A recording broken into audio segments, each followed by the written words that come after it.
la trombosis para anticoagular el paciente. Si la hay, a ver si me puede pasar mejor de forma manual. Si la hay, el paciente deberá ser candidato a un filtro de vena cava inferior. Si no la hay, tenemos que identificar si hay historia de trombocitopenia inducida por heparina. Si existe historia de trombocitopenia inducida por heparina, estamos en un verdadero problema. Realmente es un dolor de cabeza porque en México no tenemos absolutamente nada para tratar la trombocitopenia por heparina. Entonces, ojalá no tengamos este problema, pero yo creo que en lo futuro sí lo vamos a tener. Y si el paciente no tiene trombocitopenia por heparina o historia de, pues hay que evaluar si el paciente tiene que ser hospitalizado o no.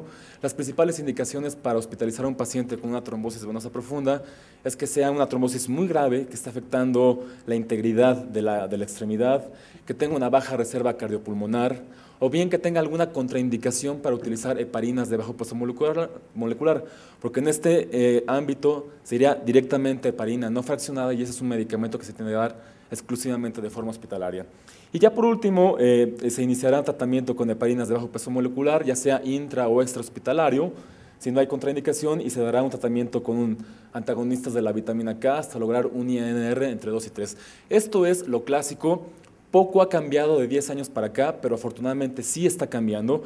Y lo que voy a hacer en esta charla es revisar qué ha habido de nuevo en este flujograma de tratamiento, en este algoritmo terapéutico. Entonces, lo primero son los filtros de vena cava inferior. Por la situación anatómica en la que se colocan los filtros y por la interrupción parcial anatómica que ofrecen los filtros de vena cava inferior, parecería ser que este tratamiento puede ser una muy buena opción para evitar la embolia pulmonar, porque ahí se están deteniendo los trombos. La pregunta es, ¿realmente funcionan los filtros de vena cava inferior o no? Realmente hay muy poca información en cuanto a esto. Sin embargo, hay uno que otro estudio ahí que nos puede dar un poco de luz acerca de la información y no sé si me puede ayudar con... Este es el estudio más importante que hay, es un estudio francés publicado en 1998, ya es un estudio viejito, pero es lo único que contamos. Y en este estudio lo que se comparó fue efectivamente cómo les va a los pacientes con una trombosis venosa profunda con filtro y sin filtro. Y en este estudio se demostró que efectivamente los pacientes que tienen un filtro tienen protección contra la embolia pulmonar.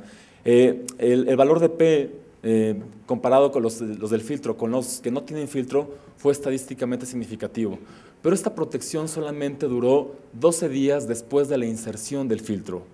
De 12 días a 2 años posterior a la inserción del filtro, si nosotros comparamos los grupos que se analizaron, el riesgo de tener una embolia pulmonar fue exactamente el mismo. Quiere decir que el filtro de vena cava inferior sí protege contra la embolia pulmonar, pero solamente en los 12 primeros días. Después de esos 12 primeros días no sabemos qué pasa, pero hasta los 2 años todos tienen el mismo riesgo de tener embolia pulmonar.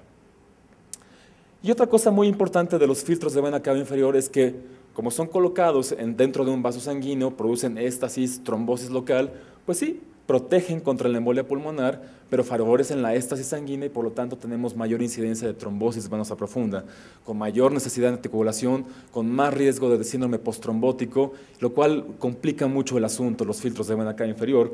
Entonces, por esta situación, las guías de práctica clínica recomiendan que en pacientes con trombosis venosa profunda, aguda y proximal, solamente se recomienda el filtro de vena cava inferior, perdón, no se recomienda el filtro de vena cava inferior si se está utilizando concomitantemente la terapia anticoagulante. ¿Por qué? Porque es mucho mejor la terapia anticoagulante que el filtro solo. Solo se recomienda el filtro de vena cava inferior en pacientes con trombosis proximal que tengan alguna contraindicación absoluta para la terapia antitrombótica. Y contraindicación absoluta me refiero trombocitopenia grave de menos de 30,000, que tengan una hemorragia activa, aunque sea pequeña pero activa, y que tengan algún evento en sistema nervioso central reciente, como cirugía, algún accidente, por el grave riesgo que tienen ahí de sangrar. Todas las demás, las metástasis cerebrales, la úlcera péptica, todas esas son contraindicaciones relativas que se pueden discutir.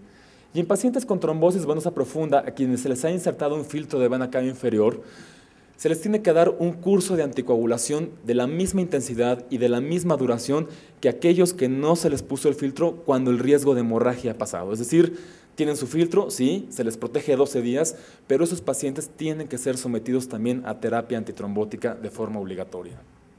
Esto es lo último que tenemos en cuanto a la filtro de vena cava. Ahora bien, Probablemente con esta diapositiva empiezo a crearme enemistades, sobre todo con un angiólogo o con un intervencionista, pero lo tengo que decir. Las guías dicen que el trombo flotante no es una indicación para la colocación de un filtro, y por eso me estoy peleando cada rato con los angiólogos y con los intensivistas de mi hospital, porque no se sabe qué es lo que pasa con los trombos flotantes. No se sabe si embolizan, no se sabe si se quedan ahí, si recanalizan. Entonces, la evidencia no es contundente, efectivamente, pero la gente que de esto sabe dice que no hay que estar poniendo filtros nomás porque sí. Solamente hay que ponerlos cuando esté indicado y cuando hay una contraindicación para la anticoagulación. Ahora bien, si el problema de la trombosis venosa profunda es la obstrucción en el flujo de sangre, pues una terapia como que muy llamativa es quitar esa obstrucción del flujo de sangre. Entonces, la trombectomía podría ser una terapia pues buena para el tratamiento de la trombosis venosa profunda, y efectivamente se ha demostrado que la trombectomía sí es buena para el tratamiento de esta enfermedad, siempre y cuando se lleve de forma coadyuvante con anticoagulantes nuevos. El único beneficio que ha demostrado la trombectomía en la actualidad es que disminuye el riesgo de síndrome prostrombótico. Este es un metaanálisis que les estoy enseñando, está en las guías del CHEST, y se ve que efectivamente cuando nosotros comparamos los pacientes que han sido trombectomizados con los que no, el riesgo de padecer síndrome prostrombótico pues disminuye. Sin embargo, la trombectomía no disminuye el riesgo de recurrencia, no disminuye el riesgo de embolia y tiene complicaciones que ahorita vamos a ver. Entonces, es un buen tratamiento si nosotros lo que queremos es disminuir el síndrome prostrombótico. Ahora, una pregunta interesante es sencillo hacer trombectomías o es complicado hacer trombectomías? Bueno, las indicaciones para hacer una trombectomía es que sea una trombosis venosa profunda iliofemoral, es decir, proximal. Aquí no entran las cabales, no entran las renales, no entran las distales, no entran las de las extremidades superiores, exclusivamente son las iliofemorales. Segundo, que tengan síntomas de menos de 7 días de evolución, que tengan el paciente un adecuado estado funcional porque va a ser sometido a cirugía vascular mayor, que tengan una expectativa de vida de más de 1 año, y lo más importante y lo más complicado es que se cuente con un experto y recursos. Y al estar hablando de una trombectomía me estoy refiriendo a que haya un quirófano, que haya un anestesiólogo, que haya un banco de sangre que afronte las complicaciones hemorrágicas de una cirugía vascular, que haya una terapia intensiva. Y entonces, como verán, esto no es tan sencillo, hacer una trombectomía así como que, pues vamos a echarnos la siguiente trombectomía, no es tan sencillo por estas situaciones tan peculiares que ofrece el tratamiento.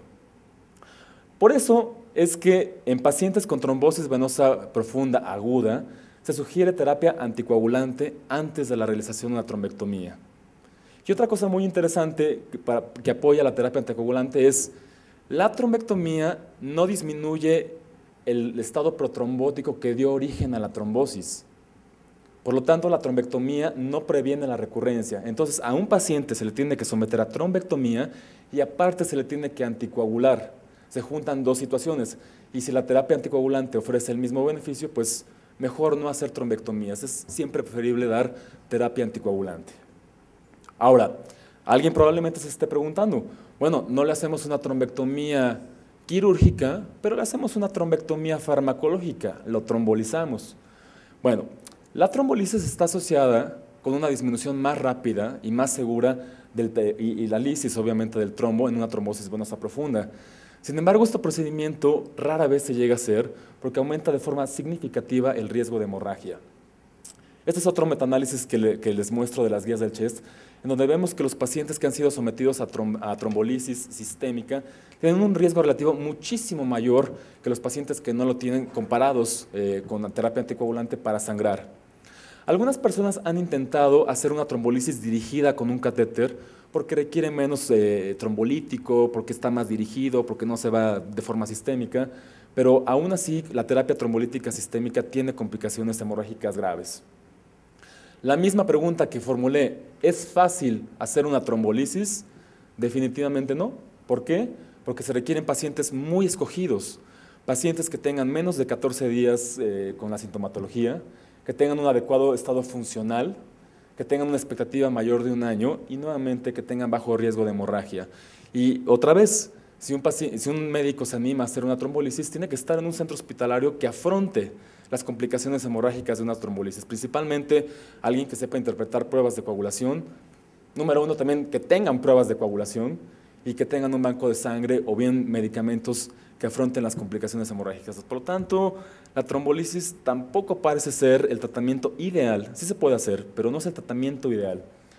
Entonces, en pacientes con trombosis venosa profunda aguda proximal, se sugiere siempre terapia anticoagulante sobre la terapia trombolítica, ya sea dirigida por un catéter o por la trombolisis sistémica. Entonces, en las tres situaciones, filtros, trombectomías, trombolisis, siempre es preferible dar terapia antitrombótica que estas maniobras terapéuticas. Ahora, vayamos a la parte fundamental de la charla, que es la terapia antitrombótica.